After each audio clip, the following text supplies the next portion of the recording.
This is a horror game podcast. It is meant for mature audiences. It may contain adult language, violence, and sexual themes, as well as shocking revelations. Viewer discretion is advised.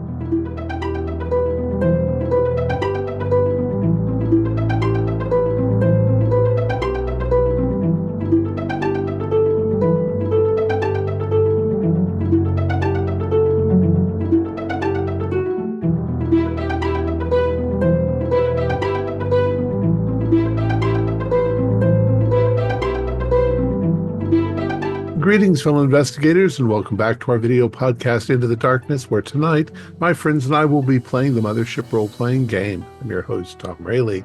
The scenario is called the Methuselah Archive. It was written by Morgan Llewellyn, who is also our game warden, and this is episode 4. Our recap will be given by Kun Leighton as his character, Dr. Hannah Kusanagi. So without any further delay, let's continue our journey into the darkness. Kun? Everything we experience by Artef Yodabyte 7. Dr. Callista Munn suggested that we all keep journals going forward. I thought it was a good idea at the time. Now I'm doubting if I really want to put all this on record. Not that it matters really, Methuselah doesn't discard data, and so I assume everything that our small research group has experienced while interfacing with it has been recorded already. On top of all the memories from before we even came here. I'm following her advice anyway, and I'm just writing this down to see if it helps me process everything that I've experienced these last few days. Well, it seems that I finally got my wish, though of course it happens in the cursed way, just like all those pulpy stories that I've read. Ophelia Blackburn. I always wished for a chance to see you again. And I did. I did see you again. Only, it wasn't you. It was a facsimile, constructed from the memories that I'm carrying.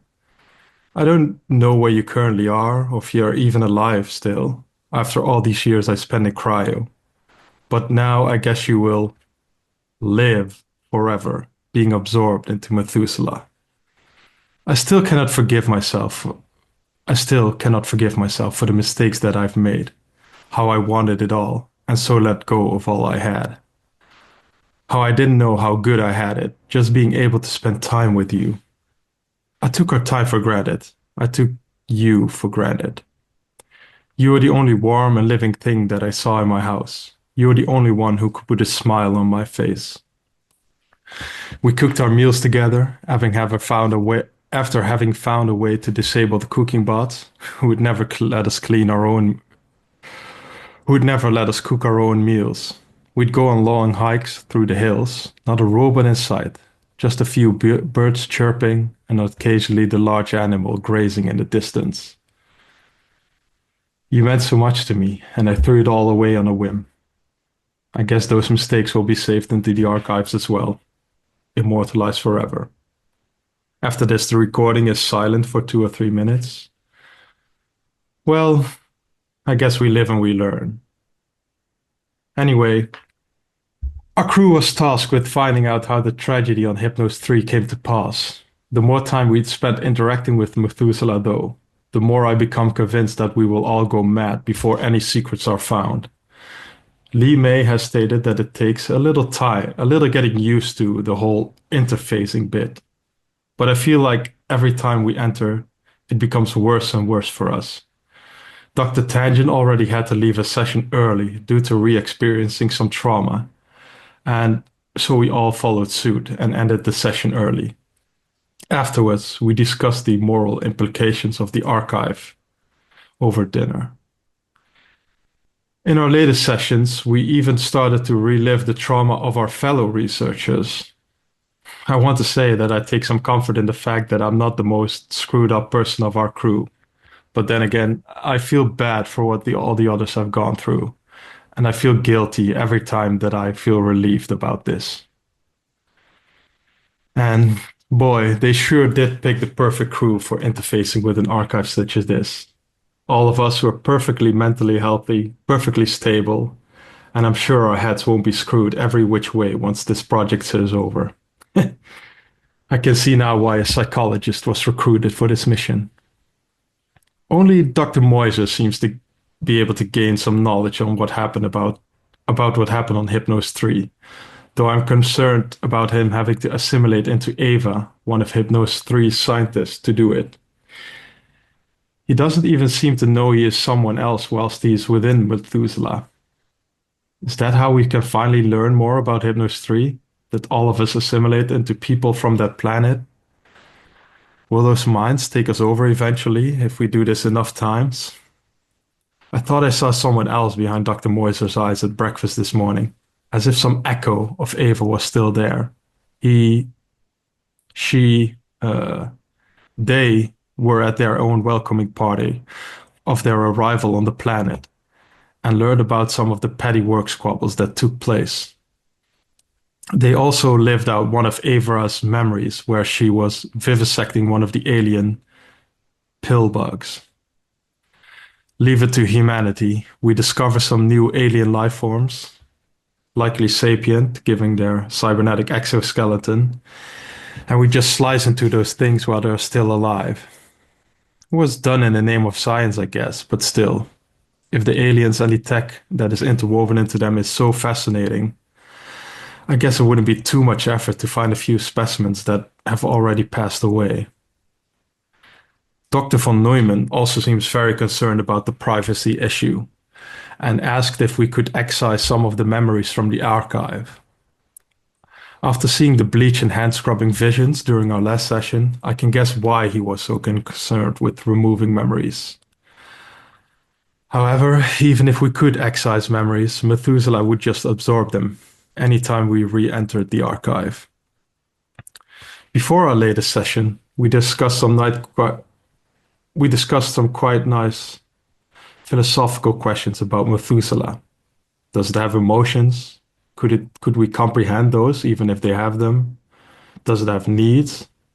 All very interesting stuff. If only I could focus on it now, instead of thinking about my fuck-ups in my love life. I guess all of us, except possibly for Tav, have some things in our past we'd rather not share. I guess I don't want to remove any of the memories in Methuselah anyway, if I could. At least now I can smoke some ciggies with you again. Though I wish we could enjoy our time alone together without other people's memories interjecting themselves into it. Like last time, we were sitting together and Dr. Moon went on about how you were engaged to her, mistaking you for someone else. I just wish we could have some time alone together again. No arguments, no fights, just the two of us and a nice home-cooked meal. Just one more time. That's what I wish this time. Oh, thank you very much. So we left off Dr. Tangent. You were in the pod, and she was just saying canister, canister, and you open the door, and you find yourself in this large throng of people. The lights are blinding, they're flashing all sorts of different colors, the music is loud. You can barely hear yourself think. You recognize the band that is playing as Acid Flowers. You start making your way through. She must be here somewhere. You can still feel somewhere in your mind those words, canister, pulling you onwards. And pushing your way through this group of people, you hit this glass box. And inside of it, you see this curled up creature in its cybernetic shell, pulsing ever so gently. And leaned up against it, you see Dr. Munn, her makeup streaking down her face, bottle in hand.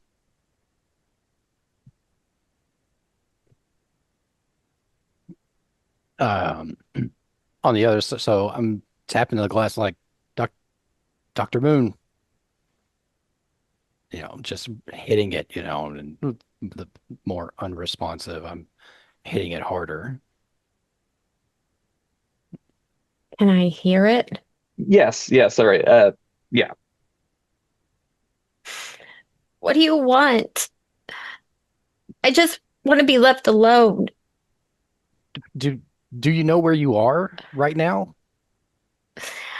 Yeah, I just saw Zan and Lanny together. I can't do this. What are you doing here? I mean, I don't know. Maybe you've pulled me in here with you. I mean, I was just at that band you love. I was in a club or at one of their shows, and now I'm here, and you're in in this glass box. I feel safe here. I, I don't want to go back. That was too much. I don't understand why this thing is doing this to us. I just, I can't face that again. No, okay, I get it. Gosh, how do I help you? You always help me. I just try to try to think of the meaningful moment and what it means in the grand scale. Like try to take the moment down to what it is.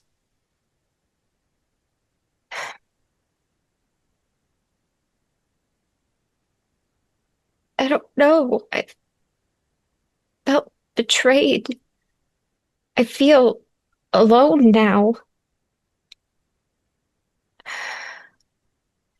I know that that wasn't real what I saw, but it was like living it all over again. Yeah. Yeah, I mean, I don't know. It it's not it's not easy to relive the worst moments, right?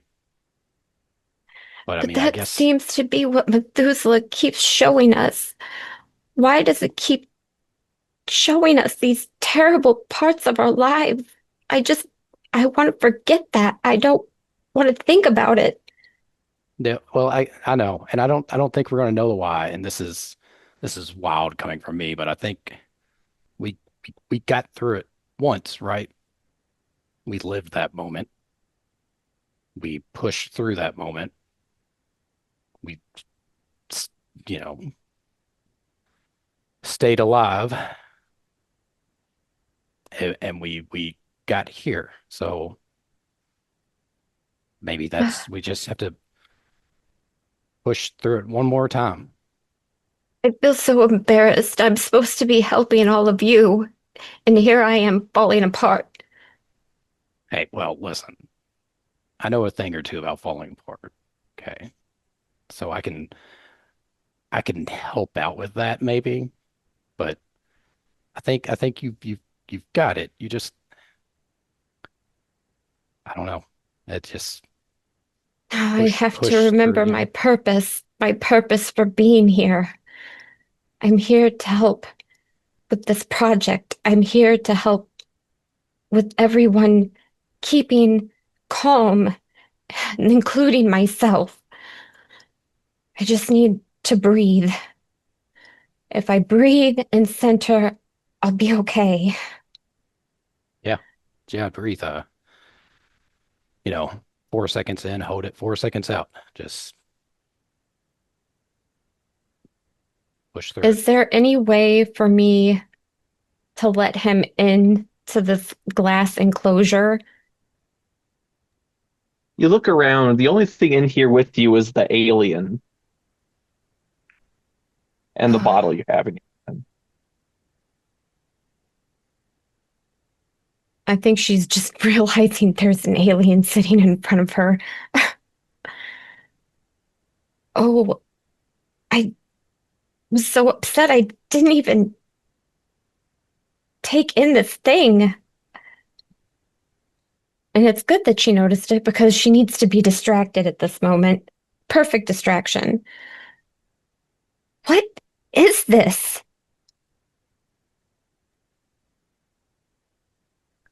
I mean, that's one of, I mean, one of those things, one of those twin aliens. I mean, I don't know. I don't know why I mean, maybe it's trying to do to us what it's done to Dr. Mosier. And don't, I don't know how to step into that role. Well, I'm not, I mean, I am a scientist, but this is not my field. I don't know why it would show me this thing. I I can't glean information from a dead thing. What do you want from me, Methuselah?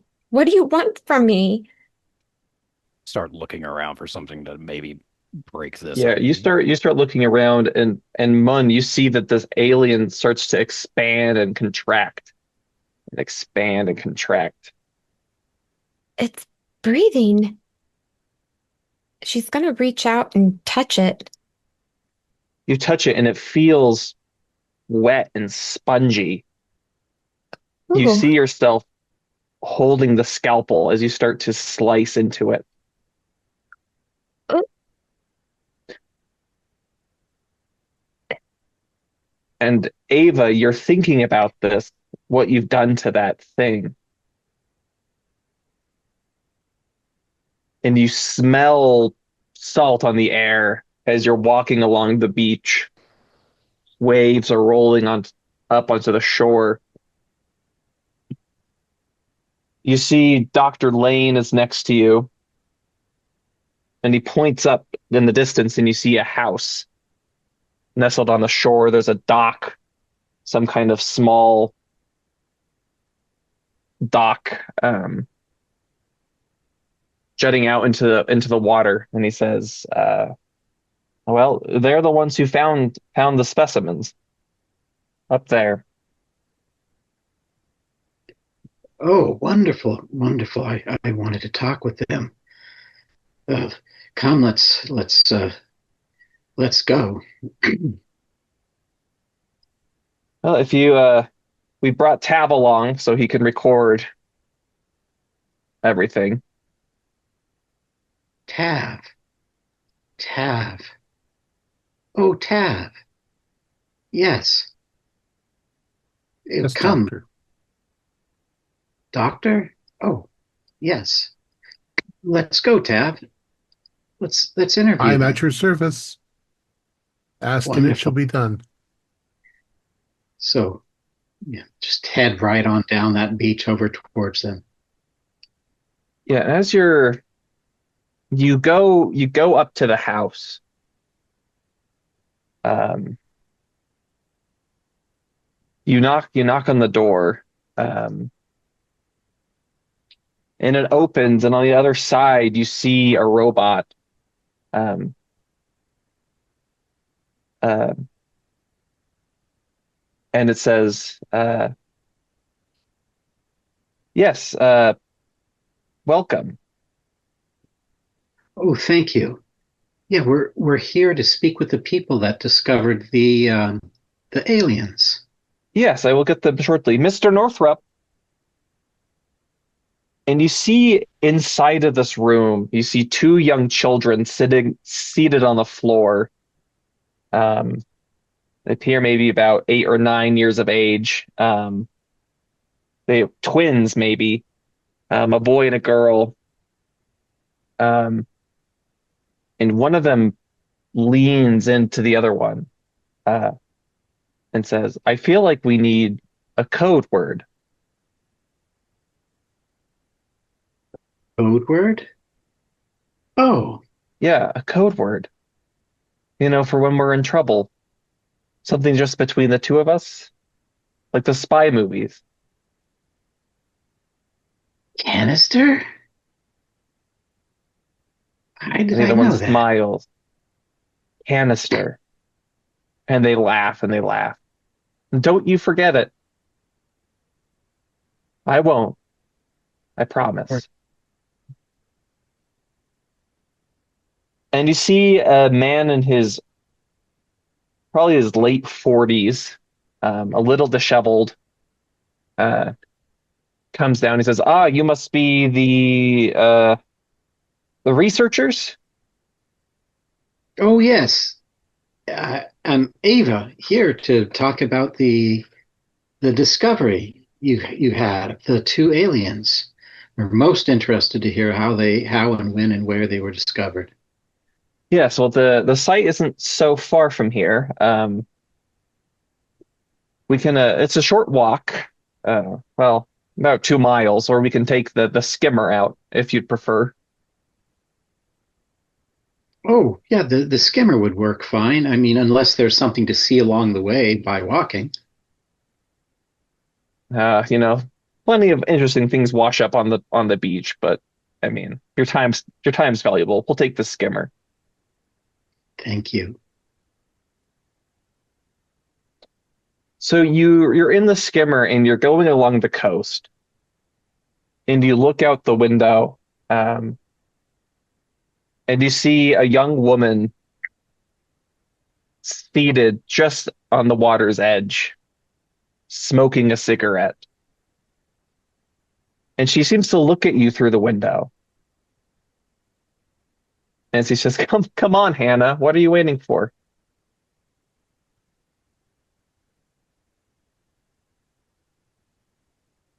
Well, I'm coming. Sorry. I was just lost in thought a little, you know. This place always makes me think, you know. Yeah. I mean, it's beautiful. Yeah. One of the most beautiful scenes, yeah, You know, one of the most anywhere beautiful else in things I've the seen. universe, this place would be swarming with people. I guess wealth has its perks, huh? A few. I guess I shouldn't complain too much. Yeah. A whole world, no one to share it with. Well, I have you, don't I? I guess that's true. And those creepy robots. Don't forget about them. Oh, I never forget about the robots. You know, when you grow up seeing robots 90% of the time instead of your parents trying to raise you, you don't easily forget them. Well, sometimes I think the apple doesn't fall too far from the tree. What do you mean, Ophelia? I think you know. I think I'd rather hear you say it straight out. And you're standing in that apartment. She's holding the box in her hands with her belongings as she's stepping out the door.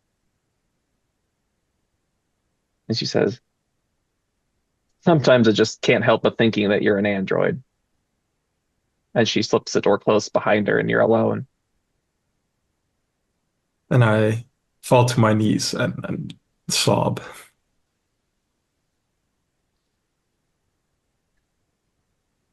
And Ava, you're standing in these cliffs or nearby these cliffs at the edge of the ocean. And there's this hollow spot in the rocks.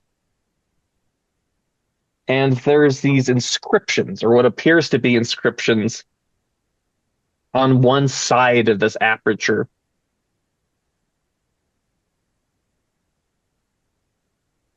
Hmm. And Dr. Tangent, you've seen these before.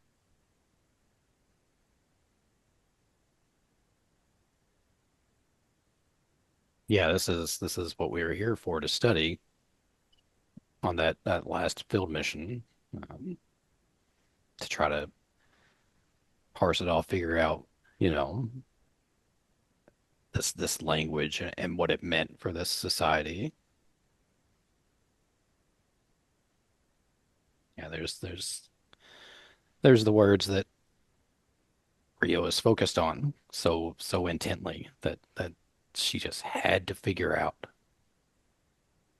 and just mumbled over the comms, different possibilities, different things, just, not really talking, but not really not talking, just over the comms, just words here and there.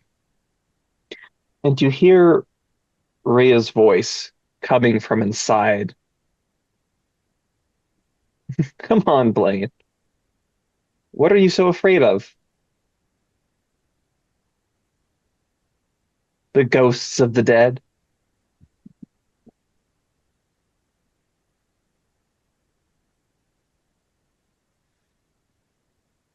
I mean, that's that's that's not really fair.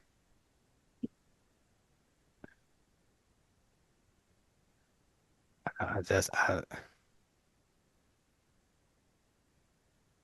don't What are you on about? what what do you mean the ghost No, come take of a look at this. And you're on that other planet. You are. It's arid and dry. She's standing inside of the cave. She has the lamp in her hand, and she's like, "Come take a look at this. Okay, yeah, show me. What are you so afraid of? Come on. The Yeah, carvings aren't going to bite." yeah, I know. Sorry. I don't know. Yeah. Okay, what have you got? This Look, I section mean, here? obviously we don't know what it means, but this is obviously some kind of intelligent system of writing. Yeah, I mean that's repeated, a few times here. So I think if we can figure that out, we might be on our way. And she just brings you into this big hug. We did it. We've actually done it. Yeah. They're going to be talking about the Tangan language, They're not this they're not old going to name it that. xenoculture. Oh, They're please. not going to name They're it going to that. name it after it. We discovered it, didn't we? I'm not going to let them name it after us. Are you kidding me? Come Oh, on. come on. We are not that pretentious. Come on. Well, maybe I'm a little pretentious. Okay, maybe a little, but okay. Maybe we'll tie it to us somehow. Maybe I don't know. But the tangent feels too much on the nose, right? Yeah, maybe. Yeah. And she turns to look at you, and you see that blood streaked across her face.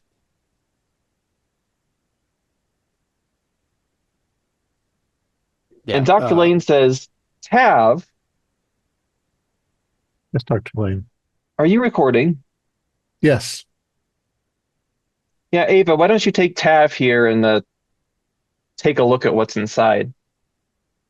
Oh, yes, please. Come along, Tab.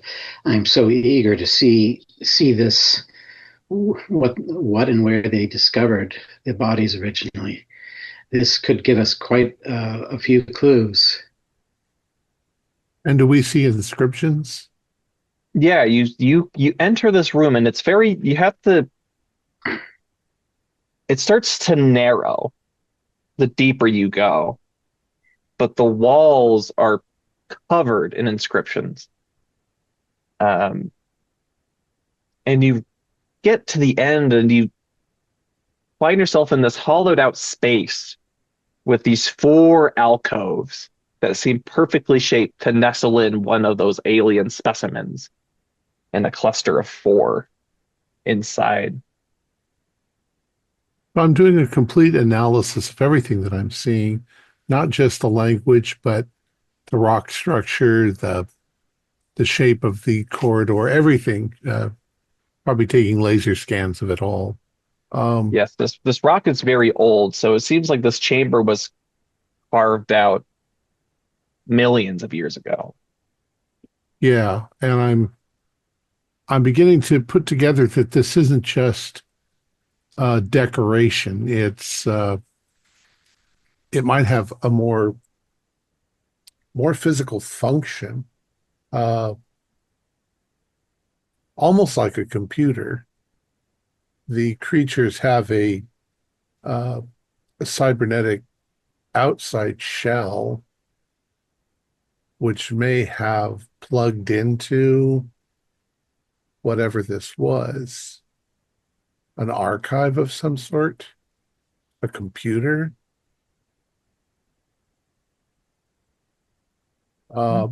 My character's speculating on all of this. Are you suggesting that we excavate the whole site, Tav?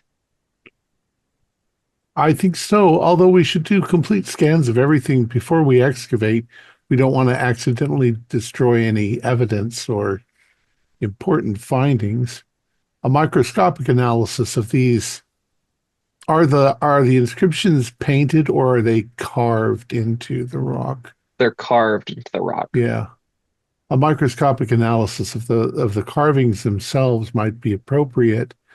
There might be more there than just a carved stone, an interface, maybe, of some sort. I'm considering the scans of the creatures. I'm wondering how these things were carved. Perhaps they, the shape of their feet or something. Are they able to dig through the rock? And it's Well, the specimens don't seem to have any limbs whatsoever, which makes this all the more puzzling. perhaps they are the evolved uh, progeny of an older race that did this work. And at this point in their evolution, they no longer require the same things. I'm afraid those creatures might be more intelligent than we think that they are. Well, if we could find any brain tissue in them, that might be true, Tav. What do you make of this, Ava? This is fascinating. There's 4 chambers for 4 of them, it looks like. I'm just so curious as to how they plug in or how they interact with this. We need to compare these and do a full scan of both to see if there's any places where one would interact with the other. Could help with perhaps doing an autopsy in the specific areas of where the interface would occur on the bodies. Yeah, this needs to be really scanned down to the microscopic detail. The creatures are not large. Their technology might be smaller than what we would be normal for looking at, on a molecular scale. Do my linguistic banks offer any insight into the structure of the language or where it might have come from or what Yeah, possible meanings it could have? you look at your database and it's puzzling because you seem to recall that this marker of this language was discovered by somebody named Dr. Tangen, but that's 70 plus years from now. Yeah. It does remind me a great deal of Tanganese. Though I don't know. We'll have to do some more analysis when we look. When we go through all of the data. Interesting. And I'll reach up and I'll run my hand over it, like parts of the text. You run your hand over it, and the stone gives way to glass. And you're touching the cool glass panel. You still see Dr. Munn on the other side of it in the box with the alien. Doctor, Dr. Moon, are you all right? You seem upset. I don't know why, but I'm cutting this specimen open. I really don't want to.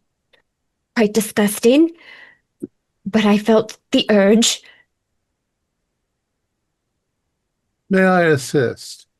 Oh, please, please do. If you can find your way in here, I would so ever like you to take over. So as I circle the cube, is there any way in? There doesn't seem to be a way in. Have I progressed in my examination? Yeah, as you're doing it, you're starting to pry the flesh from the cybernetic shell. It's And the whole quite thing is hard. pulsing, and your hands are covered with this white goopish substance. Um,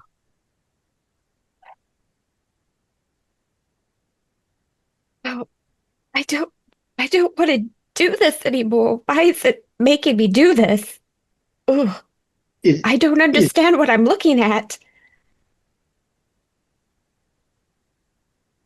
is yes, Ava Ava? nearby? Ava, Am I this near? is you. You're the one doing this, Ava. Oh, yes. Okay. Yes. I do see, like, if I apply pressure here and here, that white pussy goo doesn't come out as much. And then I can actually pry open a little bit better. This is fascinating.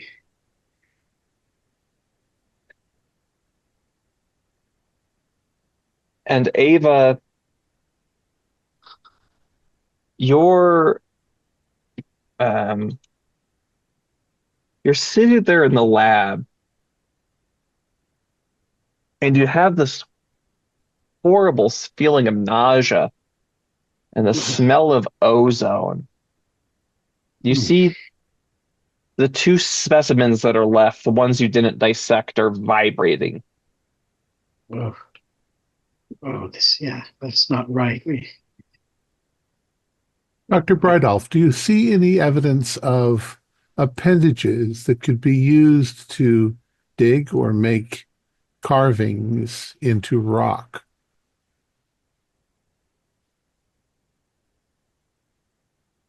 No.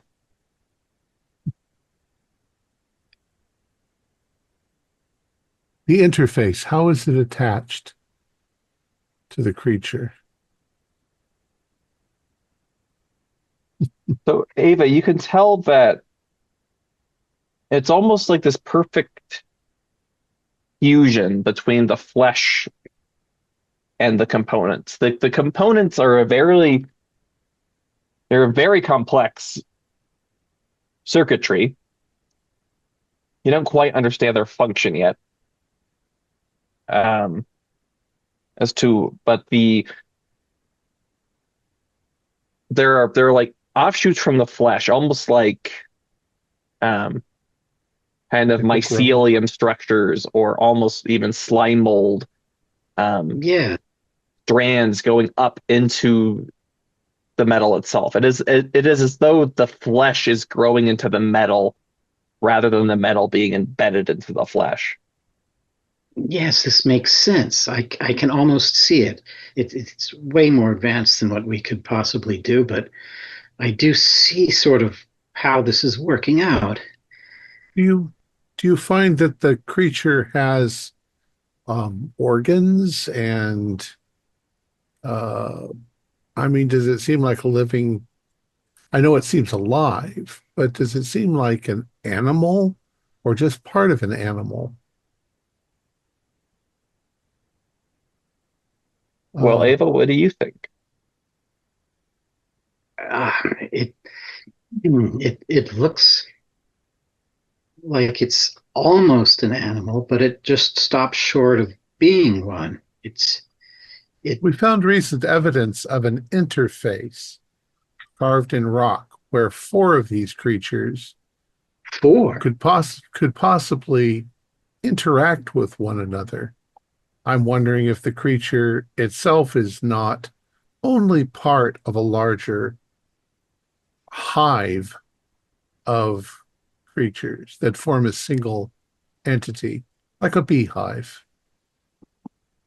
Well, the 2 that we have, did Mr. Northrop or the 2 children or the other gentlemen, did they mention that these 2 were found from those nooks? So the research team had 4 of them when you first got here. Oh. 2 of them have Oh, been thoroughly dissected, so there are 2 left. yeah. Yeah. But Ava had great issue with doing that initially. And again, the 2 of them that are left are vibrating. Yeah. So they seem aware of Yeah. the dissection going on in the other one. Unless this is just the vibration from electrical stimuli from the cybernetics and the electronics, we need to see if that's cause or are they suffering. If they're still alive, we need to proceed with great care. Our understanding is still way lacking. Our our overzealousness to discover what these are may have in fact destroyed something that can't be replaced. I'm fearing you are right. We've seen a great deal of textural language that indicates that there was a civilization here, million years ago. And I'm wondering if these creatures are part of a larger component, perhaps a, a computer, a brain of some sort. Perhaps they're all linked in some way. Do they seem mobile? Are they mobile only as like caterpillars? They don't seem to be mobile at all. No feet. So somebody must have put them there. Yeah. Or almost like it's a grown component. I'm wondering if there's not more to this than what we think. If we walked in and we took out the components of some sort of computer or engine, and these things themselves are immobile or not able to move around themselves, could there be something else on this planet that is mobile that we haven't encountered yet? It's going to be pretty pissed off when we wrecked their biological machine, whatever it is. I don't know what the purpose of this could have been, though.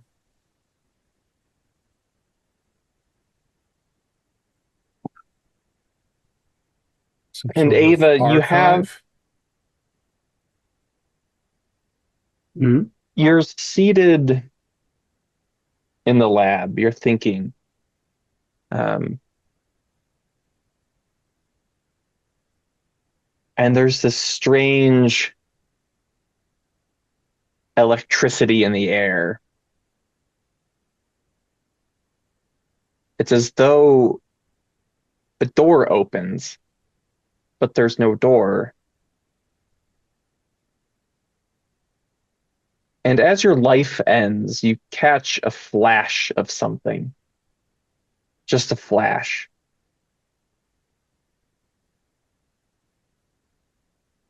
This lobe or this sphere, this pulsing thing.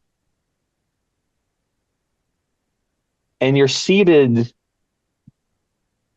on the ruined wall of a building on Regulus 4. You're looking up at somebody you don't recognize, this older man dressed like a doctor.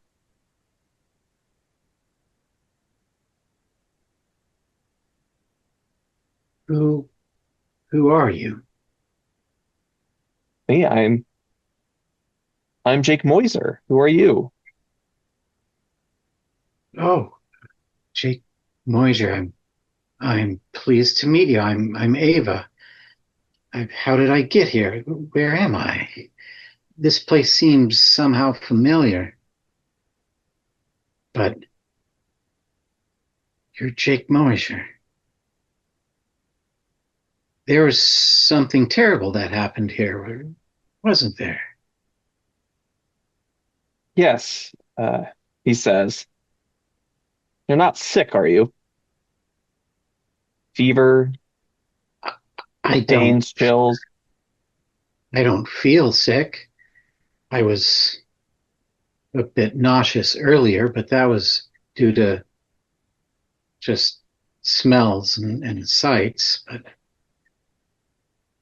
I'm confused. I was just somewhere else. Maybe I am not well. Yes, well, I mean, to be honest with you, this place seems like hell.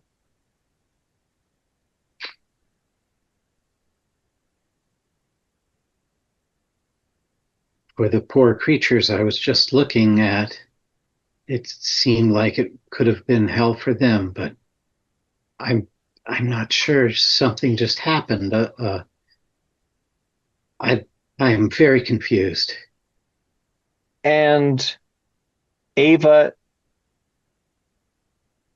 you emerge out of a pod.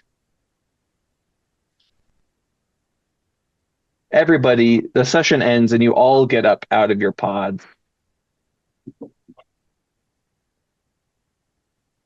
Oh, where am I? This is very bizarre.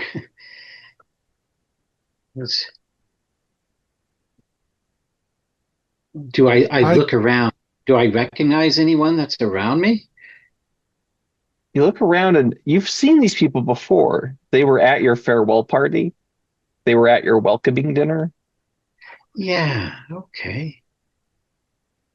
What are you doing so far out here? Did you all come here recently? Dr. Dr. Mosher, are Mosher? you disoriented? Dr. Moisure, make a reality save. Dr. Moiser? Who's that? First He's dice already roll. failed it.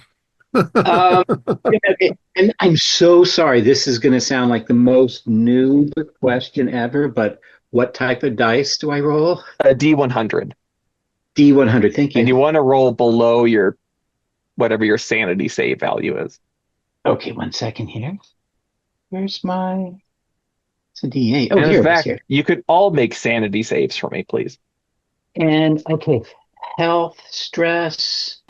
1 second. Sanity. There it is. Oh, geez. I guess 55 is not that good of a sanity. I failed that. Oh no, 82. That's really bad. I had 54 and I rolled a 55. Oh, Okay. So who all failed by raise of hand? 1 second. I need to run 38 a level. is pass. Okay. I need to run a level 5 diagnostic on Okay. that system. So, yeah, Ava, you don't know who the fuck Dr. Moisure is. You met him briefly on that planet, you think, but you don't remember when that was. Dr. Tangent, please tell me the name of one other player or one other character, and Dr. Munn, tell me the name of one other character, and Tav, tell me the name of one other character. Otto von Neumann. Tangent.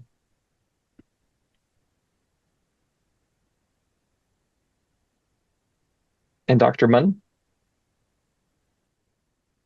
Oops, we've lost I your can't voice. seem to hear you. You're muted. You're muted somehow. aren't you? Dr. Kusanagi. Okay. So, Dr. Tangent, you now recollect how you and your sister were raised in an orphanage, led by a very terrible woman whose name you shudder to recollect, Frau Schultz. Tav, you remember when you finding your twin sister's corpse mangled and bloody outside of your research pod. And Dr. Moon, you remember vividly those years you spent loving Ophelia instead of Zan.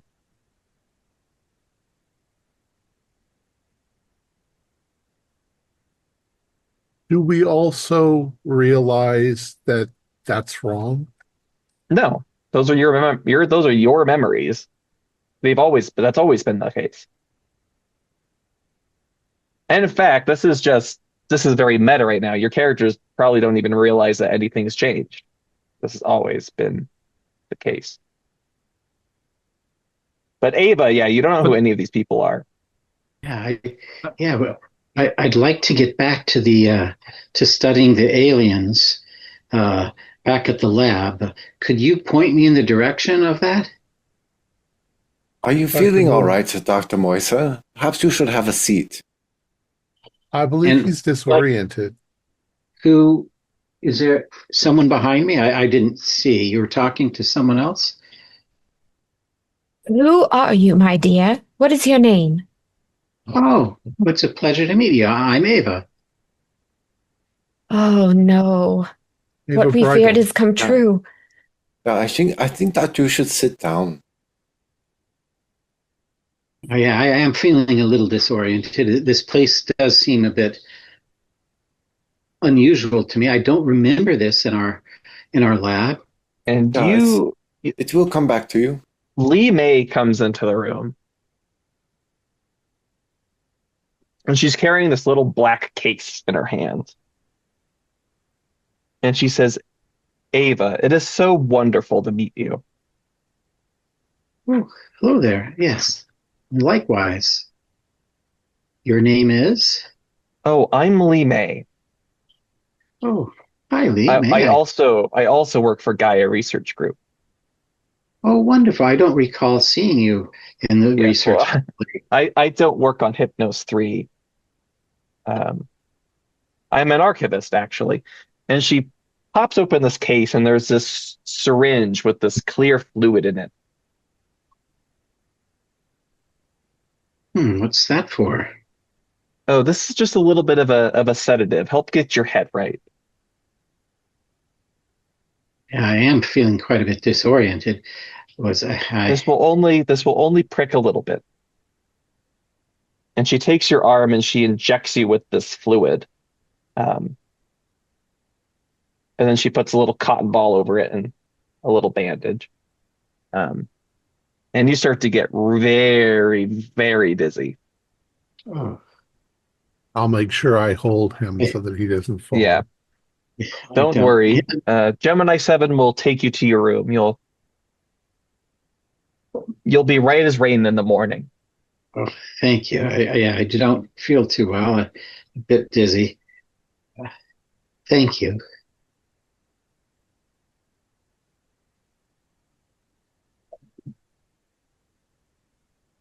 Gemini 7, would you please take Dr. Moiser to his room? And Gemini 7, two Gemini 7s come in and they take Dr. Moiser and they take him to the elevator.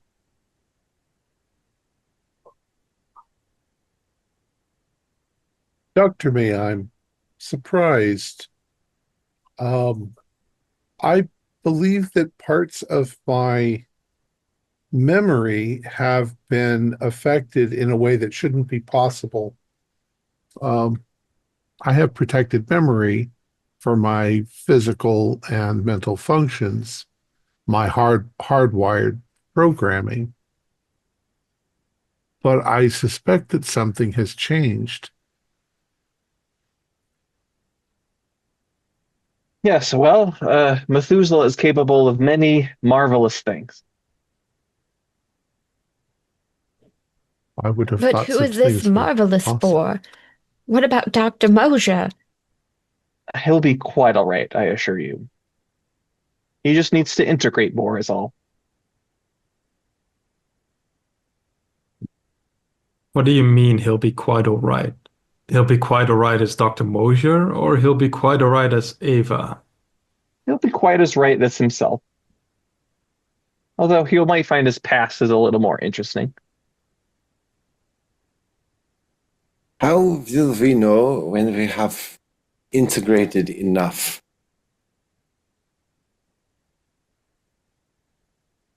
Well, we'll have to see. Dr. Moisier should know all that Ava knows, or at least what was recovered. Again, there's only so many memories one can extract from the dead.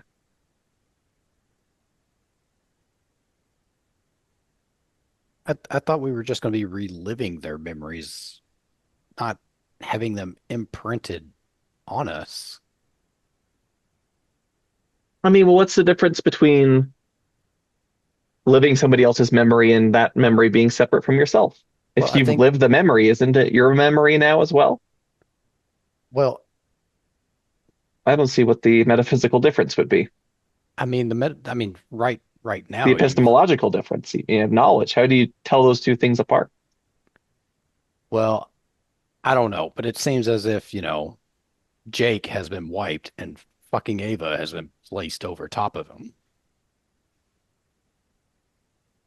And you said extracted.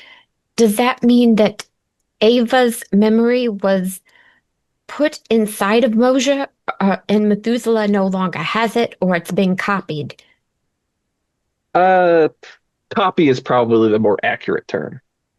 So you're just going to copy and paste people's memories over ours. It's a very crude way of putting it. Well, sometimes Dr. crude King. is accurate.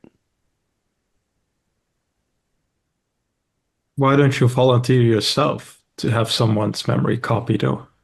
Yeah, just copy and paste, 12 times over yourself. How do we copy and paste him back? I assure you, he'll be quite all right. Oh, I have to disagree. I mean, this could have physical and mental ramifications. One person can sometimes barely be capable of accepting their own past and memories, and now you're telling us that we could have multiple? Yeah, where does Jake Mosier exist right now? Like in Methuselah, and that's it? I believe that he's still there. Yeah, but Jake is walking Mosier. around with fucking Ava all over him. So where's Jake in all of this? Jake is just a little confused right now. Well, and not only is Jake confused, but Ava's confused. Ava is a persona now. Ava's a person. This is wrong on all moral standards. And a little confused is a gross understatement, I feel like. Well, I think that you've all are a little tense after your first full archival session. That's understandable. I think that one should not let one's emotions get the better of them. It's all quite all right. A little jarring, perhaps. So take some time. Take the next day, even. Relax, refresh yourself. And then we can resume the work. I think whenever Lee May says one should not let their emotions get the better of them, Tangent under his breath mutters, well, you got the wrong fucking person for this job.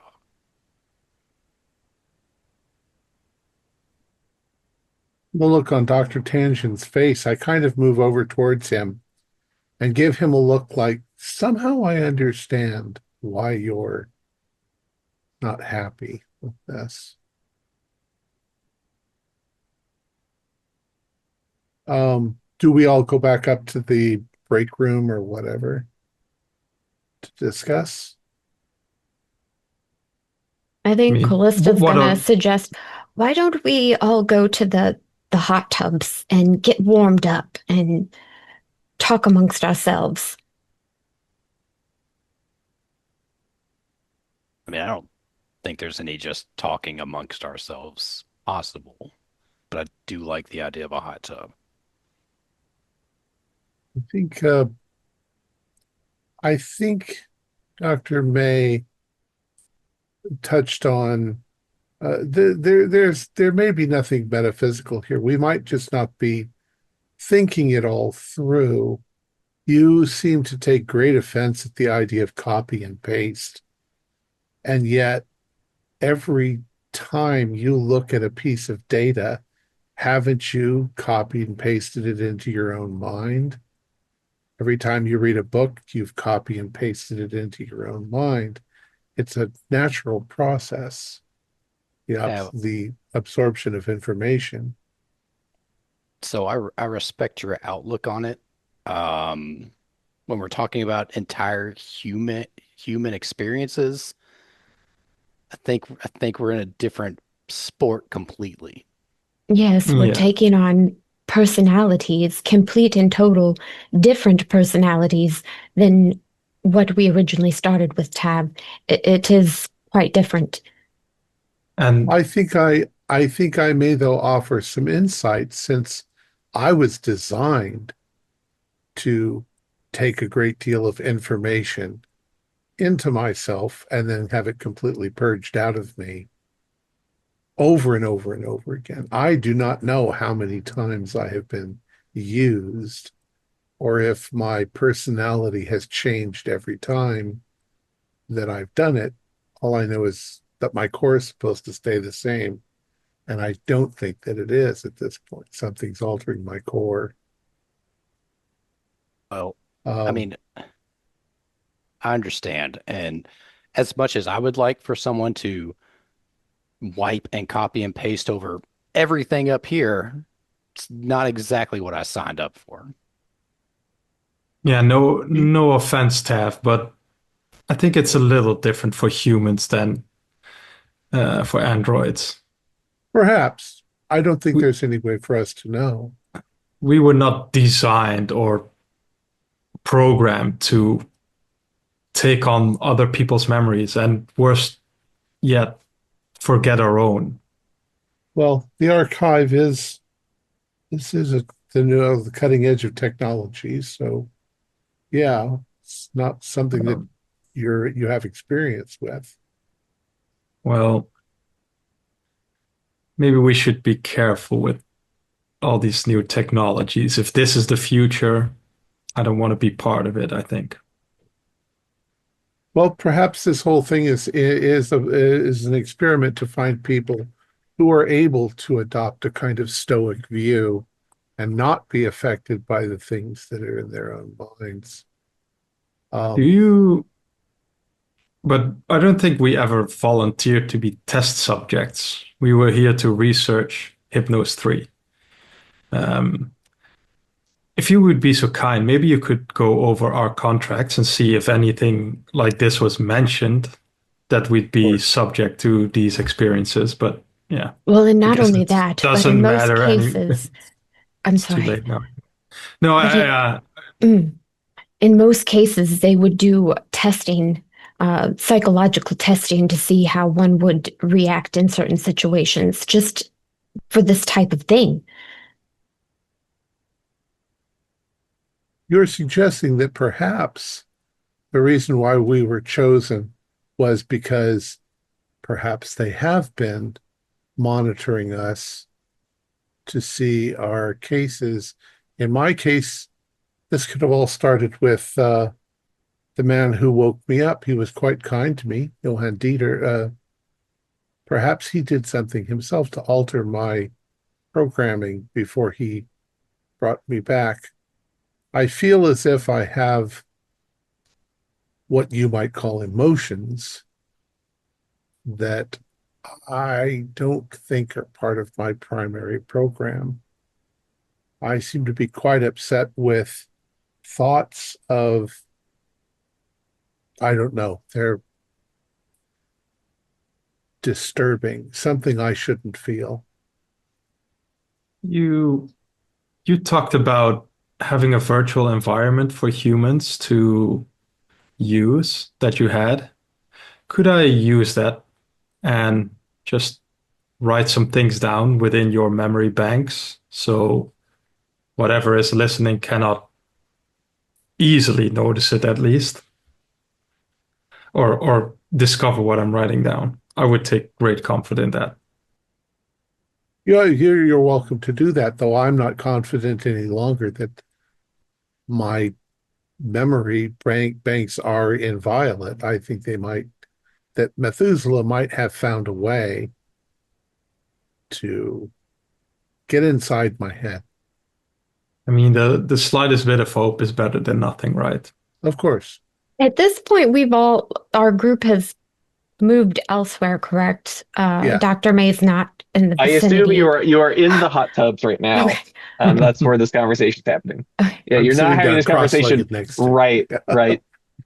My question is, I'm- Dr. May has spent a large amount of time within Methuselah. How do we know that Dr. May is who they say they are? How do we know that anyone is who they say they are? How do we know I that mean, you're who you say you are? We don't know. You bring up a very good point, Tab. Did anyone start recording in a diary? Or if you had a diary before, I suggest before you go to bed tonight, read it. See if any discrepancies are made within what you have written in the past to what you now have in your head.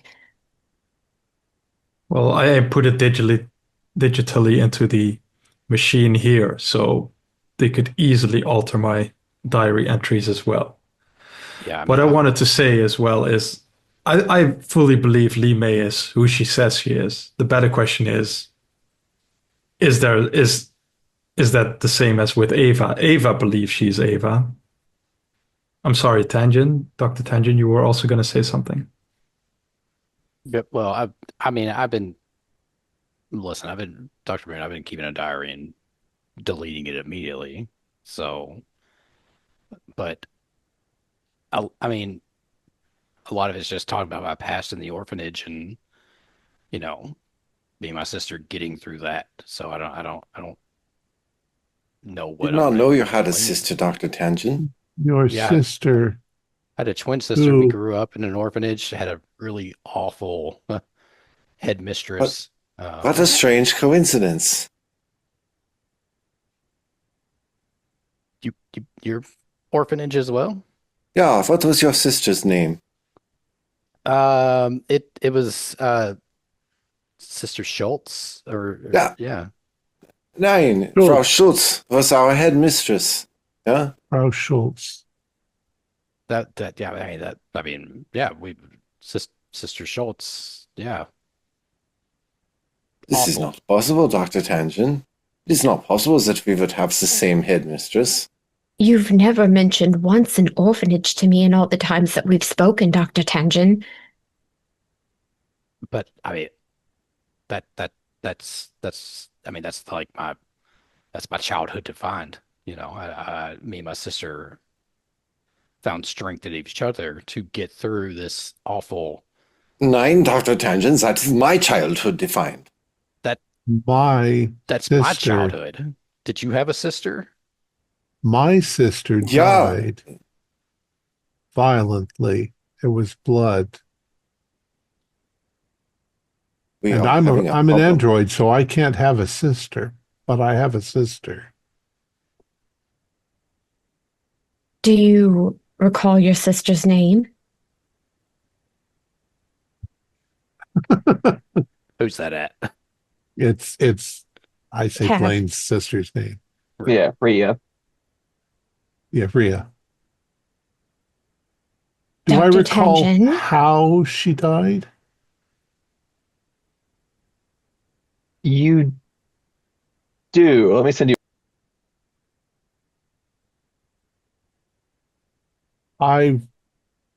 I think we can now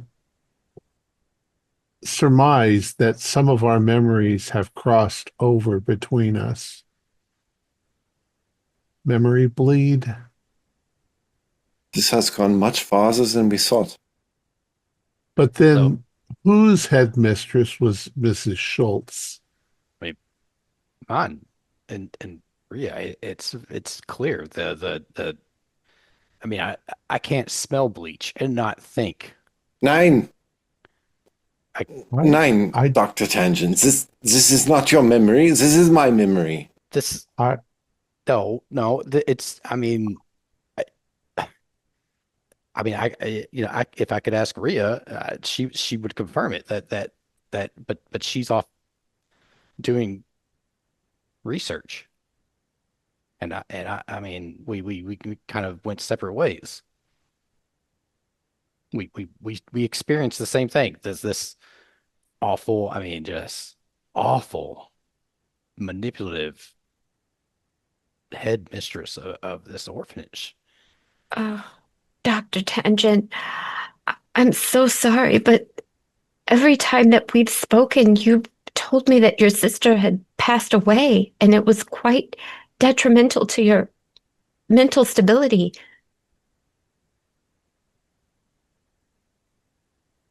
No, no,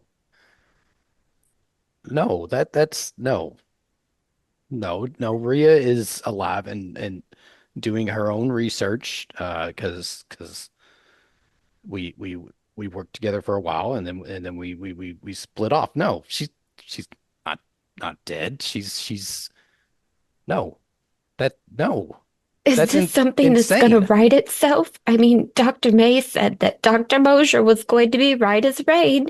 Is this something that's just going to right itself after a night's rest? What is this? It's like pieces of our minds have been replaced with pieces of other people's minds. she crawled across the desert and died outside my door. She had her fingernails had been torn off by No, crawling. no, I Rhea's was annoyed and I broke communication because I was busy trying to decipher an alien language. Canister was our code word. This is not possible for me. So it must be either Dr. Otto or Dr. Blaine.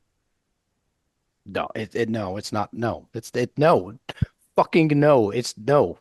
I grew up in an orphanage. My sister is alive doing research. N- No, this is just no. Then why did you choose Canister? I don't know. It just fucking came to me. I don't know. No, no, oh, no, no, We've we've obviously had some crossover. Perhaps if we get some rest, no, our she was, she was babbling on oh God, like she does. She was just reading the words on the wall, and she just kept saying, whispering canister over and over and over. And I couldn't, no, no, that's not right. No, but I could not concentrate on what I was doing. And no, so I shut it off, and I just shut her out because I couldn't concentrate on what I was trying to trying to do. And then she was there, and her gloves were torn, and her fingernails were stripped, and her face. Oh, I think we need to rest. I think that with rest, perhaps everything will right itself. Our brains have a way of, well, your brains have a way of fixing these things. I'm afraid that I can't unforget, I but don't know. Do we need the injection that Dr. Mosier got? I think that that was just a tranquilizer. Oh, in that She's- case, I've got plenty for us all. I, I need to do a it, level 4 diagnostic on my entire system. it's all my fault. I, I just couldn't. I couldn't concentrate. It's Ladies, gentlemen, perhaps the worst part of this is that we become more intimate with one another's inner workings. We're all human. We've all had trauma. We all make mistakes. We're human. We shouldn't blame each other or judge one another for the things that have happened to us. Perhaps as just a level of maturity in this situation. An unforeseen, perhaps, consequence of this Methuselah Archive. Well, if I'm going to anyone go run a feels level. I'm going to run a level 4 diagnostic on myself and see if I can isolate the problem. And I hope that with some rest and relaxation, you will be able to work through Tangent what's just happened to you. climbed out of the hot tub and is just going. I mean, he is going to his room, but it is a mess of a situation the whole way. Okay. So you can all gain you can all gain 1d6 stress. And if you failed your reality save, you can add 2 to that. It's definitely not unforeseen by everybody. Lee May doesn't seem shocked or anything. Stressful. That's stress, you said? Stress, yeah. I'm adding the full 8. And At 5, but I'm technically currently at 9. And that's pretty bad for an android. 5. So I'm at 7. I'm at 10. 8. I started at 2 and headed 8, so I'm at 10. Feels about I right, had it though. also starting at 2. Is that okay? I'm at 7 Yeah. then. Mhm. Yeah, we all started too. And that's current, right? Not Yes. Mhm. Okay. On the way back to the rooms, I'm going to pull aside Dr. Kusanagi and just sort of quietly say, the other day, I thought, Bill, let me get right to the point, yeah? Do you have a cigarette that I could have? Yeah. I have a few packs if you if you want to. We can yeah. whip up as many as we want from the synthesizer. Okay. I do say that don't let Dr. Moises see this that I'm I'm giving you these. I have not had a cigarette for 20 years, but today seems like the day. And if you mention that you haven't had one for 20 years, Kusanagi will hesitate giving you them. But if you persist, she will. Oh yeah, he needs something. Yeah. Okay, sure. Then I'll give him.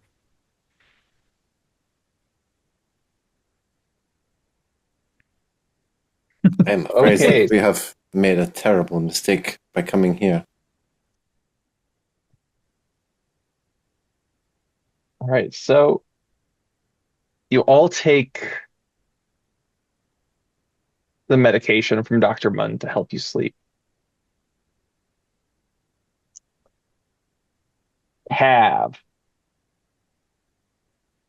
What do you dream about?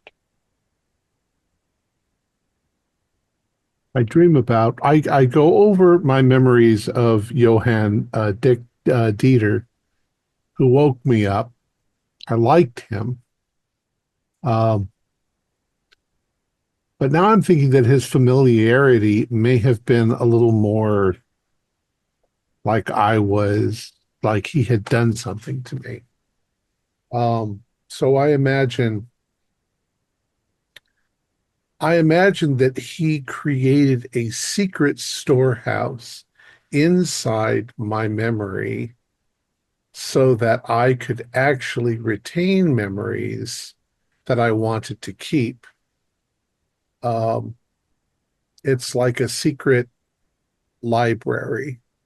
And I find myself wandering in that library and noticing that there's all these volumes that are each labeled, iteration 1, iteration 2, iteration 3, my previous iterations of myself.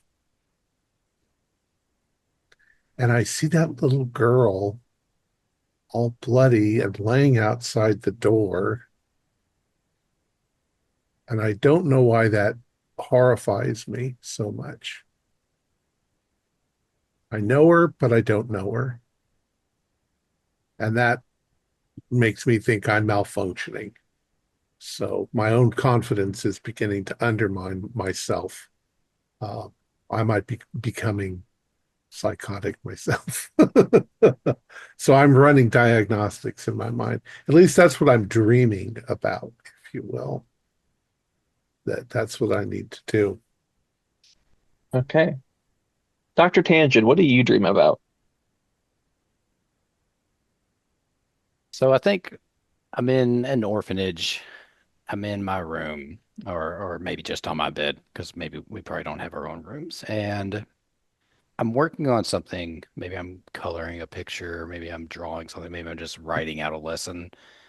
And I start to hear from far away, I hear, canister in my sister's voice. And so it goes on, and I get up after about the fourth or fifth time I get up, and I'm wandering the halls of this orphanage, and I keep hearing it, and I come to a door, and I open it, and there's this dry, arid, just planet, and I see Rhea, and on the ground, the tips of her gloves have been stripped clean, her fingernails have fallen off, and she is looking at me.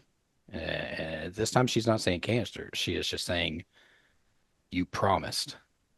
You promised. You promised you would remember. You promised you would never forget." And then she starts to push herself up, digging her fingers into the sand, and she pushes herself up, and then that's when it ends. Hey, Dr. Munn, what do you dream about? Callista is pleasantly finding herself um, next to Ophelia in a ice cream and candy shop. They're sitting down and enjoying some soda and ice cream and just laughing and having a good time. And she looks over her shoulder, something catches her eye, and she notices that everybody else in the shop seated at the table is cardboard. There's a vaguely familiar man, cardboard cutout sitting at one table, a vaguely familiar female sitting next to him. She sees her parents sitting at another table, cardboard cutouts. She turns around and Ophelia is cardboard, and she becomes horrified and starts to back out of the shop and notices that all the buildings in the street seem to be made of cardboard. And this storm starts to brew, and the wind starts to whip, and it starts to blow all these cardboard buildings just down into the street. And Callista just starts running because it's coming right at her, and these things are just crashing, and she's running and running, and it doesn't seem to end.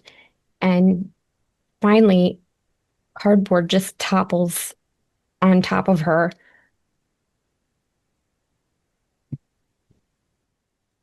Excellent. Dr. Von Neumann, what do you dream about? Dr. Von Neumann becomes aware as he's asleep of some voices. And as he sort of becomes aware of these voices, he realizes he's in total darkness and can't move. He doesn't understand that at first. And he starts listening to the voices, and one of them's like, "There's another one ready." And then somebody close by is like, "All right, let me take a look." And then the distant voice again is like, "What's the designation?" And the close voice, RTAV. It's a 7 series. And then the distant voice, "Okay." And then all of a sudden his vision comes alive, and there's someone right up in his face. And the person says, "Welcome to, well, happy birthday, Artav. Welcome to the world." And then he wakes up. All right, love it. Dr. Kusanagi. I'm in the bathroom, just combing my hair, looking into the mirror. And all of a sudden, my reflection smiles at me and waves at me. I'm not making these gestures myself. And my reflection just turns around and walks off. And I blink and I look back into the mirror. And all of a sudden, I'm a different person. Like my hairstyle has changed. The color of my hair has changed. The clothing. I look at my hands. They are not my hands anymore. I run screaming out of the bathroom. I'm at my parents' place still, and I hear my parents talking. They're home. They're not home usually that often, especially not both of them at the same time. So I go to where they are, and when I open the door, there is this blobby, fleshy thing in the middle that has 2 heads of both of my parents. And they're chatting along quite nicely as if nothing is going on. And they tell me, this is quite all right, Hannah. This is all perfectly normal. Everything will be fine. And I run away screaming. And all the robots I come across also seem to merge together. And every hallway I go through, I feel like my body changes and that I'm someone else. And yeah, I just keep running around the house, keep opening doors and finding horrors like that. Okay. Dr. Moiser. What do you dream about? I'm dreaming. I'm Ava. I'm lost and confused, and I'm running from one changing room to another. And I stop. I turn the corner into a long hallway, and there are many, many doors on either side of the hallway. And I hear some crying down the hall. So I start walking closer down the hall, and it sounds like a man's crying. And I get closer to a door that sounds like it's right behind.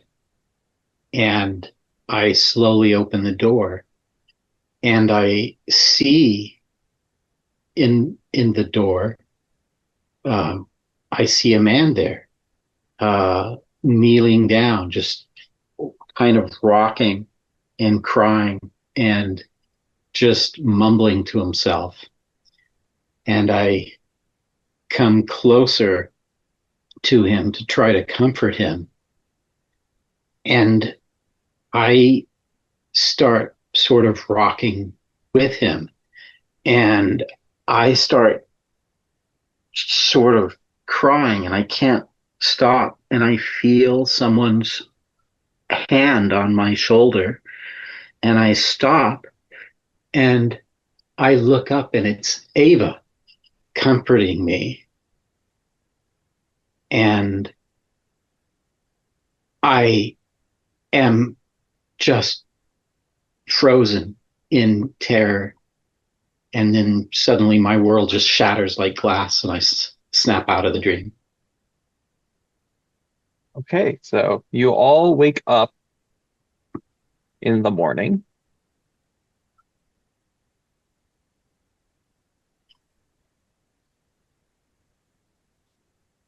What would you all like to do? Have a drink. 5 o'clock somewhere. Have some, or have some mimosas. I will check on everyone to see how they are feeling this morning. Are you feeling better? How's my memories? I mean, your memories seem all intact. Yeah. Orphanage? No. What do you mean? You were raised in an orphanage? I don't know, my. Okay. All looks Callista normal. has something that she has always had, which is her book of grudges. And she thoroughly went through it and kept seeing references to a man named Zan and her best friend named Lanny, which she has no memories of anymore. So she knows that something is wrong with her.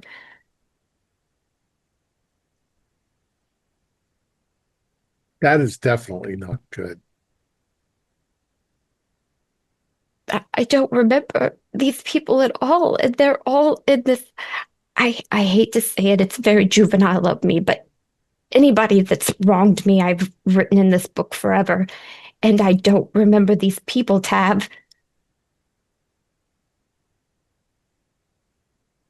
If we are losing our memories, that's not a good thing.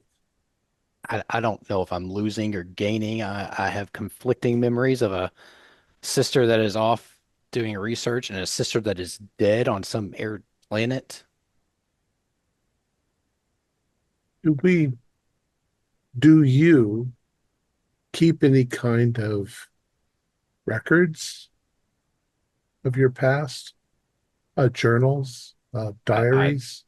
I delete every journal entry I write. Just it's just my process, I guess. I put it out there, then immediately remove it from existence. Do you tell the main computer to erase it from its memory, or do you simply tell it to delete the file? I mean, well, I record on my personal device and have it deleted.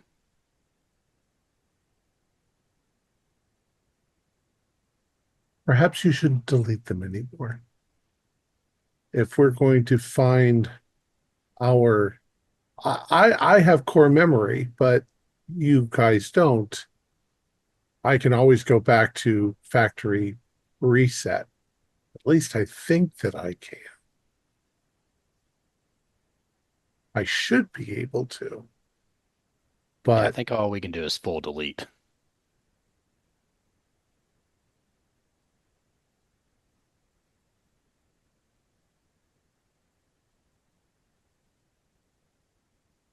we'll need to talk to. I'm sorry. You asked me to go over the contracts. Did I find anything in the contracts, Morgan, that shows that Gaia Research has the right to fuck with our brains? Well, there's nothing that says. Well, you did sign away certain things regarding liability. About your person, you signed away things that said that you agreed to any data transferal process that occurs during your work with the archive. So basically, legally, you have no recourse. Right. Gaia Research takes no responsibility for any damage physically or mentally done to your bodies. And let me guess, it's in the fine print. Yeah, it's all there's 700 pages of legal fees that I went through, and they've made it clear that they could get away with it, even in intergalactic law.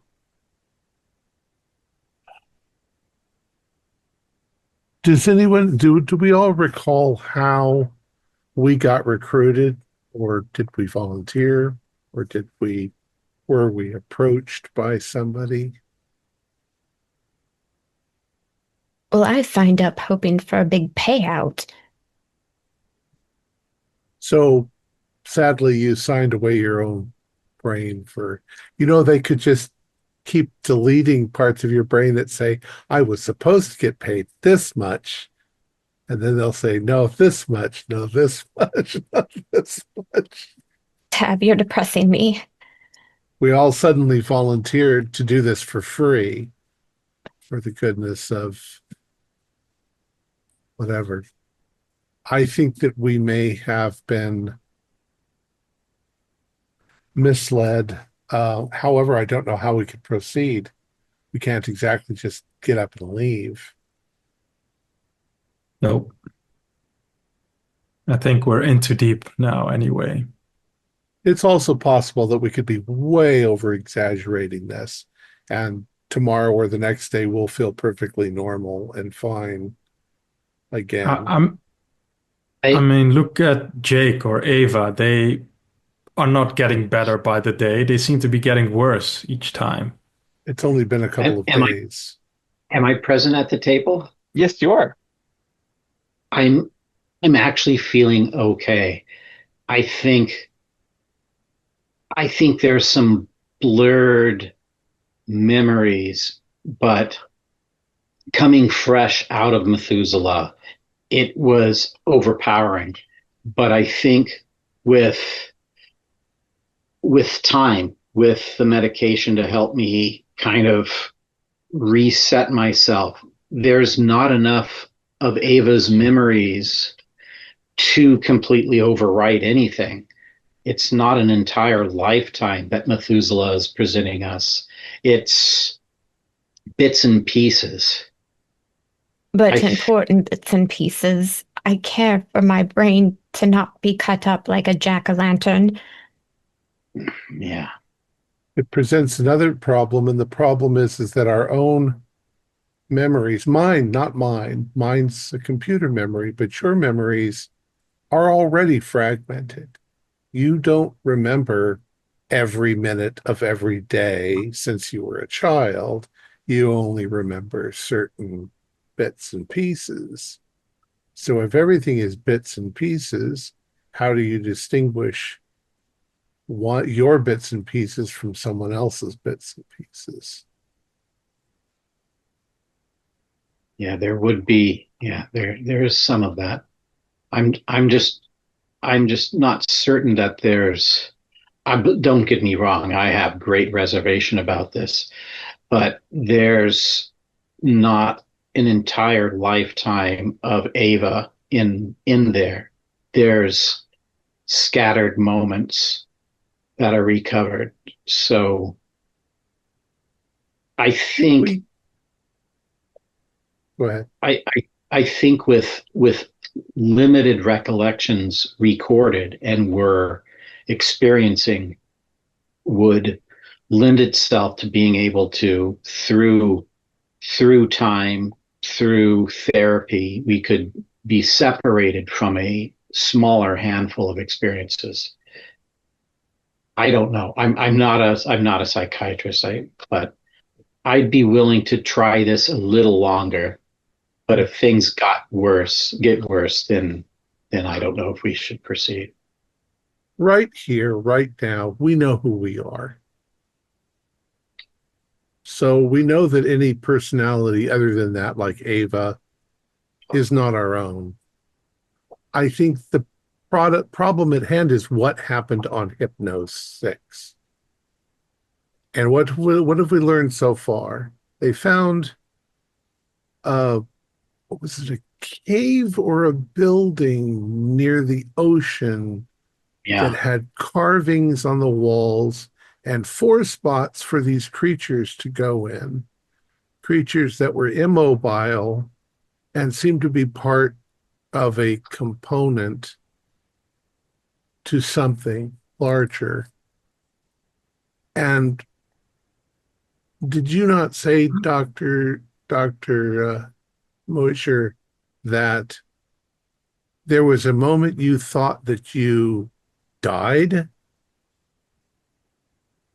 Yes. And then you were somewhere else? What happened?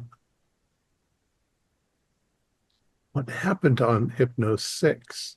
It killed everyone, actually destroyed everyone. There was only 12 bodies out of 7 million or however many million it was.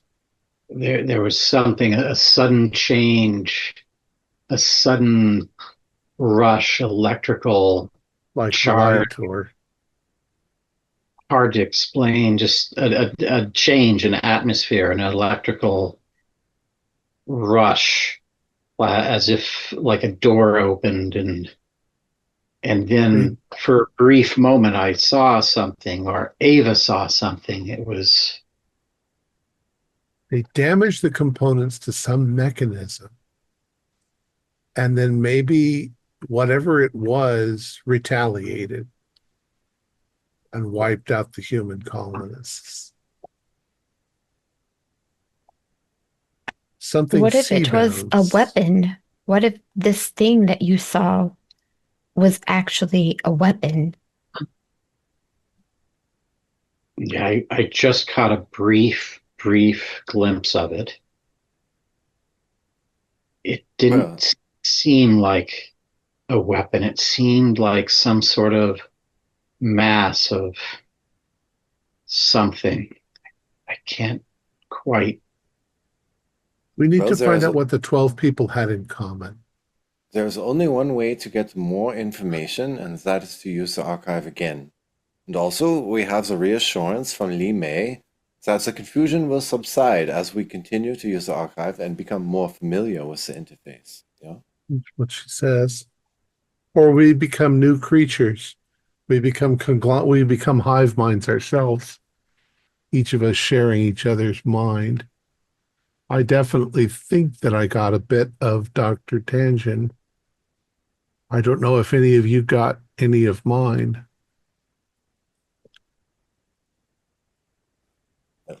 Did have a dream of electric sheep. It's hard to say because my memories feel like my own.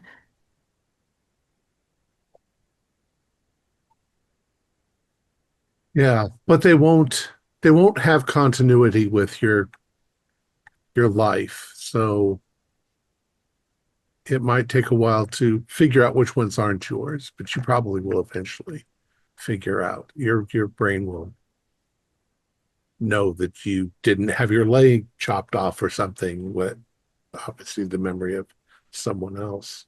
You obviously didn't die on Hypno 6. Because here you are. Yeah, I propose that the next time we go in and communicate with Methuselah, we focus on the moment of the extinction of the humans in the previous colony.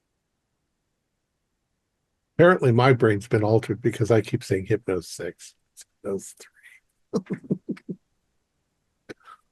3. Okay, so let's have a brief 2-minute break, right, Stu? You needed... Yeah.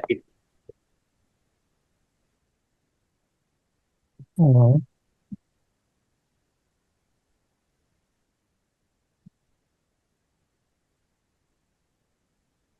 It's crazy.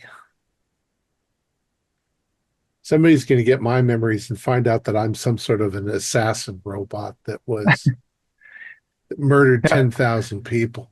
Yeah, what have you been doing in those past lives of yours? Yeah, I have no idea. I was thinking about it. I'm sure it won't come up in the story ever again. Yeah, I was thinking about that this week if you had like written something you did before your memory wipe. Because last session, Dieter said something about, envying you about being able to wipe your memory. So I thought that there's probably something there, but maybe. Well, last week when I was thinking about my character, I didn't think about that. I figured I'm created and designed to have this whole bunch of my memory just completely wiped and filled with something else. But tonight I was thinking, what if Johann Dieter did something to my brain that allows me to retain bits and pieces? Because he wants me to become more human. I don't know. There are people in our universe that want the robots to become more like people. That's interesting. I mean, yeah. It's usually disastrous. Thanks, everyone. I mean, with the AI uprising and wiping everybody out, seems less likely if they're more human, or maybe more likely. I mean, humans are pretty bloodthirsty. But Well, yeah. and it's easier to wipe out humanity if you do it bit by bit and not let them know that there's only 10 people left in the whole universe, and they think everybody else is human. What if I'm the human and you guys are all the robots?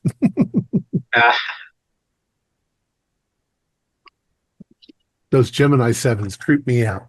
Oh, Yeah. Are they like a hive mind that share a mind, or is there like one mind that operates all the bodies? That's also, you have different types of hive minds.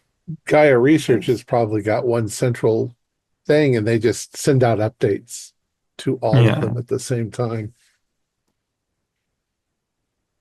Like in, what was that movie with Will Smith, iRobot?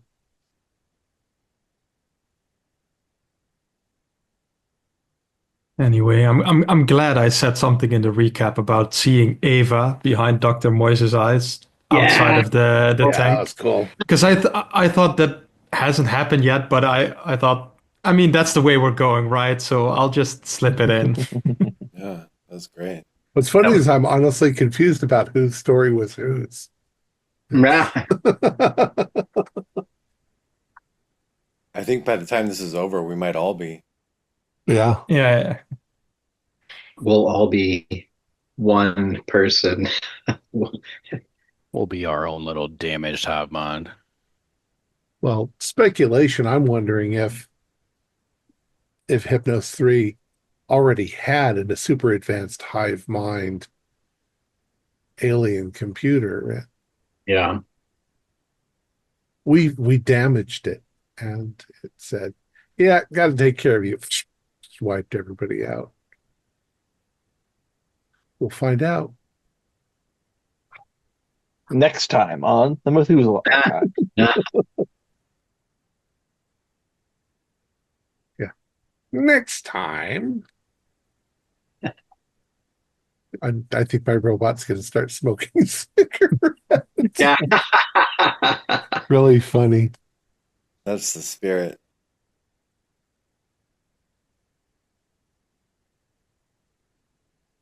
Okay, I think we're back. Okay. So, you've all had your meeting in the morning over breakfast. What is it that you would like to do now? Are we going to take the day off, or are we going to go back in? Well, I think we are physically recording our experiences so that we can put them together like a puzzle later. And Yeah. I want to do that with pen and paper. yeah. Has anyone talked to a gem lately? Maybe Jim could tell us more about our memory recovery. Maybe this has happened before. And I get my daily pill, but that's pretty much, hey, give it to me, and they give me my pill. It'll be difficult to see if you can get one of the Genesis 7s to reveal anything because they tend to be like a need to know basis. But we can try. Genesis 7, come here. Yes, Gemini 7 comes over. Have Jim, you had other? Go ahead.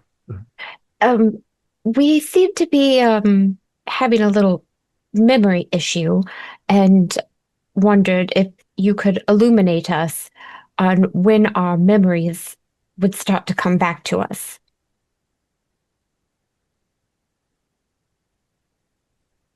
Well, I don't think your memory's ever left. Well, I beg to differ because there are things that I knew before that I don't now. And Have you ever forgotten something? well, where I left something, or maybe the time that I'm supposed to meet somebody. Yes, well, and have you ever forgotten something and then remembered it later? Yes. Well, maybe you're just forgetting right now. So are Maybe you you'll telling remember me that later. this has happened before? I'm sorry, but I cannot disclose anything of any other research project.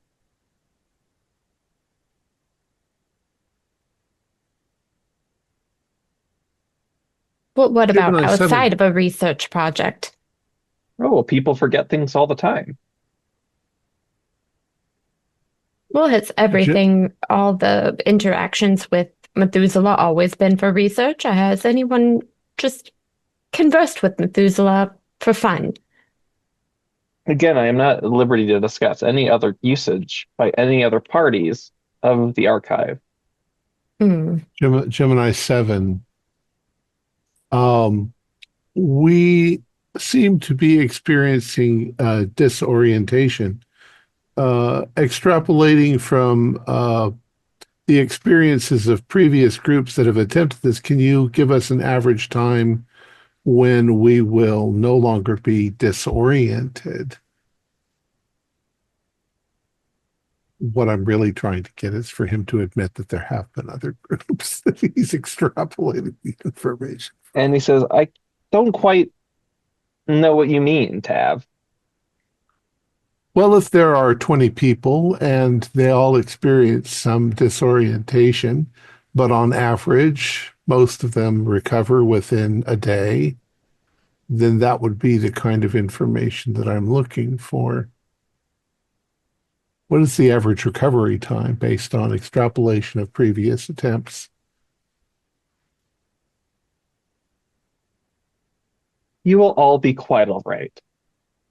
You have nothing to worry about. The last group that was here was, what was it, 20 years ago? Yes, I believe so. And Those how many that brought people were there? Again, all you need to know about the group that came 20 years ago was that they brought the Hypnos 3 materials that you are accessing now.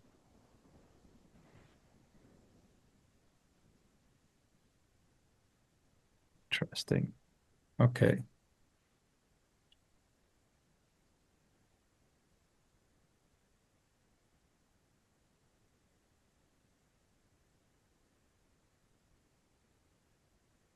Before 20 years ago,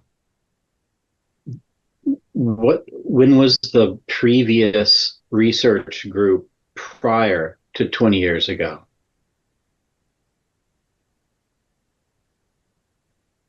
I'm not at liberty to say. Or not so much what it was, but how much time had passed before then, between the 20 years ago group and the one preceding them? Again, I don't see how that pertains to your current research project.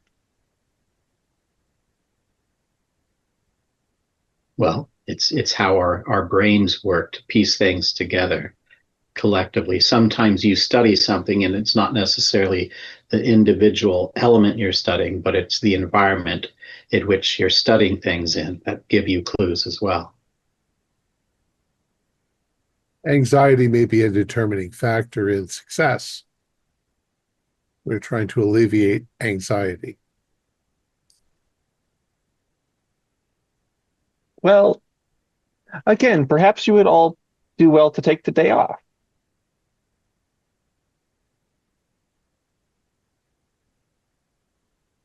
I've never said no to a day off. Yeah.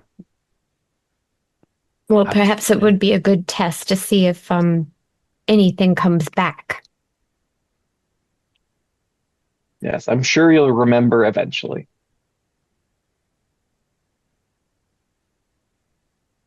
You're a gem.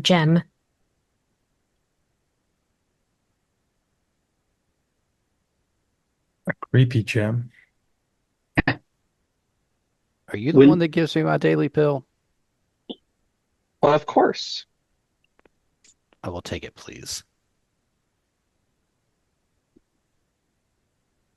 And he looks over, and another Gemini comes over and hands you your pill. Thank you. They both say you're welcome in unison.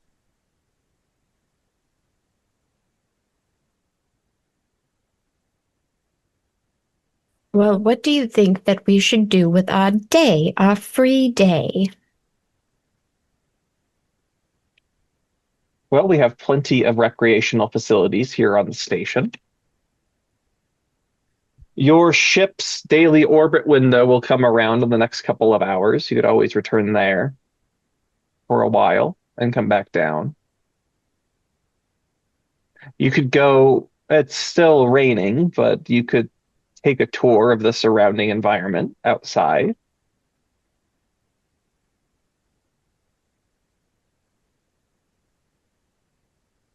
Maybe can I get some pen and paper? And I'll return to the ship. See if I can record some things in there. Just get a change of scenery. Of course.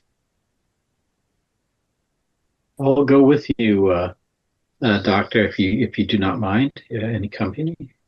No, not at all.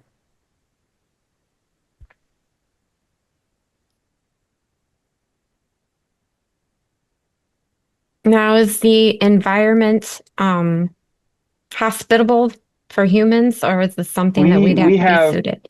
We have suits for you. Mm.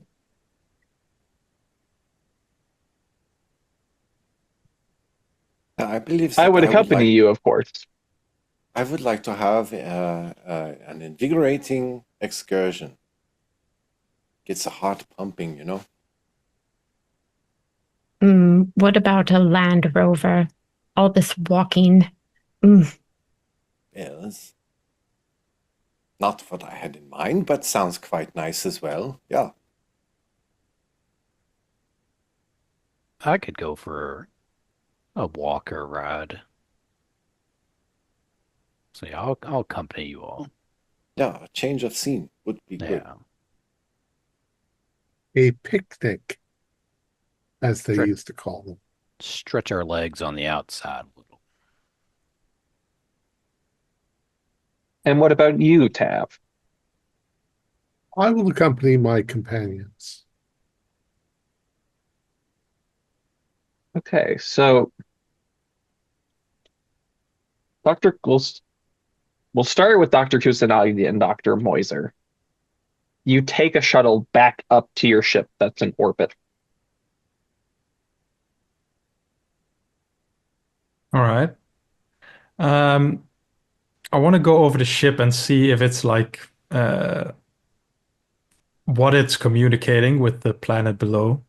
And if I can like make sure that certain parts of the ship's memory or archives are not accessible without, physical input. And, Yeah, that's and yep.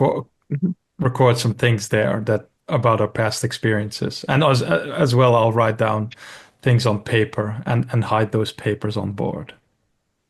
Okay, great. Will I Dr. take them Moiser? with me? I'll hide them on board. I would like to go to the ship's log for my own personal ship's log and review it and see if I recall any or all of my entries.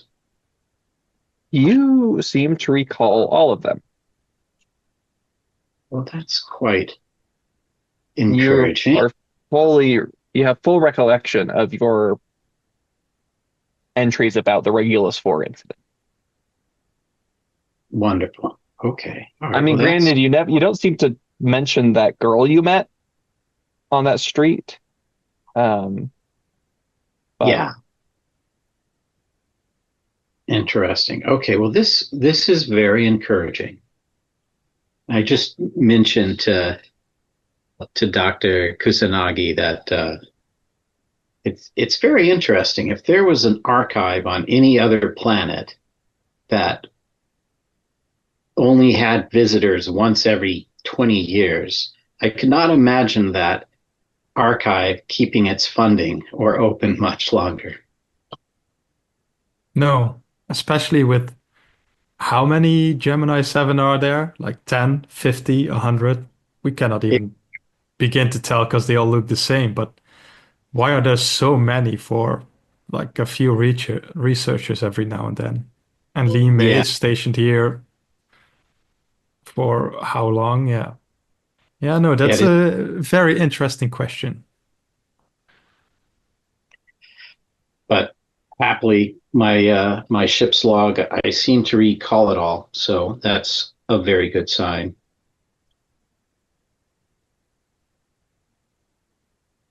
Right. Okay. So, can I make one last note? When I said physical input for the archives, I meant, of course, only from our crew and nobody else. Just understood. So paranoid for some reason. The other 4 of you, you get in environmental suits, and yeah, it's raining pretty hard. You can see the little water droplets collecting on your visor.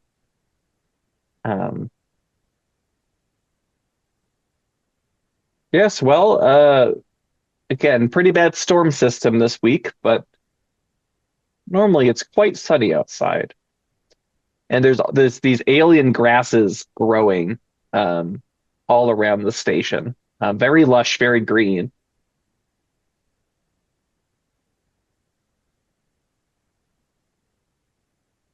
I think I'd just go stand in the grass for a little while before, if we load up in a rover or something. It's going to take some moment to just kind of stand in something a little familiar by proxy. Do we see any landscape that looks interesting, or any, I don't know if they would have given us like a map of the terrain of. Yeah, well, you see that where this little archival installation, like the part of it that's on the outside of the planet,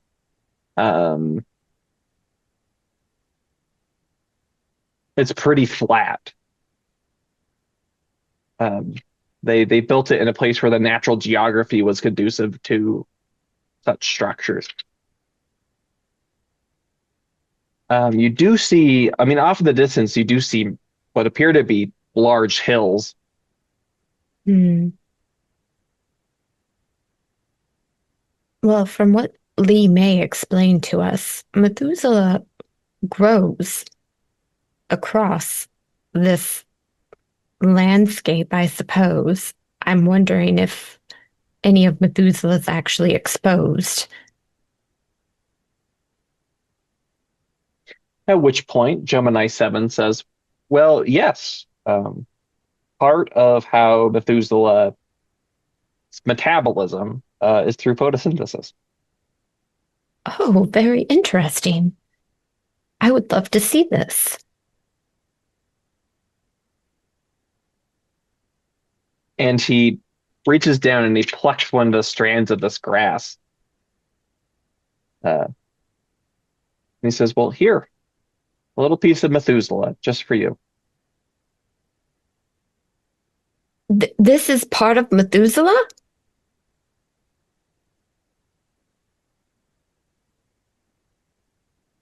How do you know that you did not just pick a memory when you picked the blade of grass? Different bodily systems have different functions, Dr. Von Neumann. So is Methuselah aware that you just plucked a part of it away from the rest of it? Well, if Methuselah is upset about it, I'm sure it will tell me later. Well, I mean, not so concerned on its feelings on it. Is it just aware that that happened? How should I know? It may be more like akin to losing a hair or a fingernail. If this grows and provides through chlorophyll energy to Methuselah, that might be its only purpose. It's not part of the brain. The brain is, I think, what we saw down inside the planet.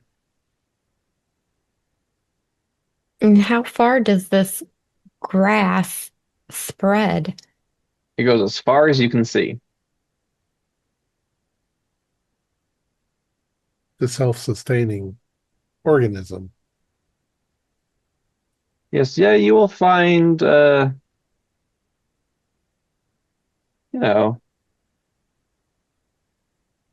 hundreds of square miles, perhaps.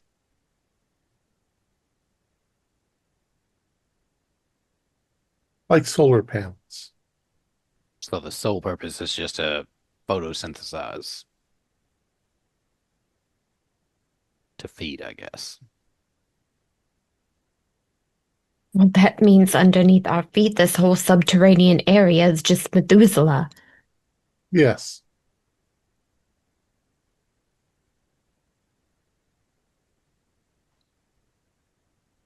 Well, this was supposed to be a comforting trip, but it has not proved to be. No.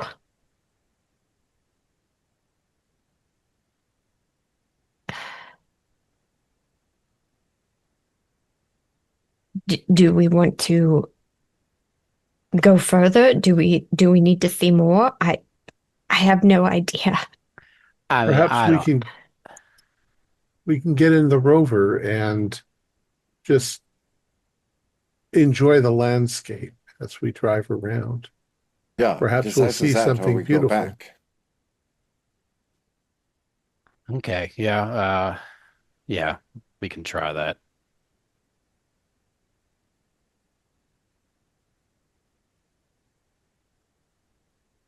How long would it take to drive all the way around the planet? I mean, how big is the planet?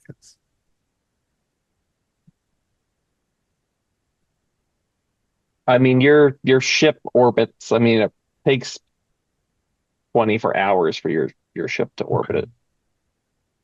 So conceivably, That's big. you could get around it going pretty fast in an Earth day. But that's very high speeds. Genesis 7, is there any interesting parts of the landscape that we might find visually interesting?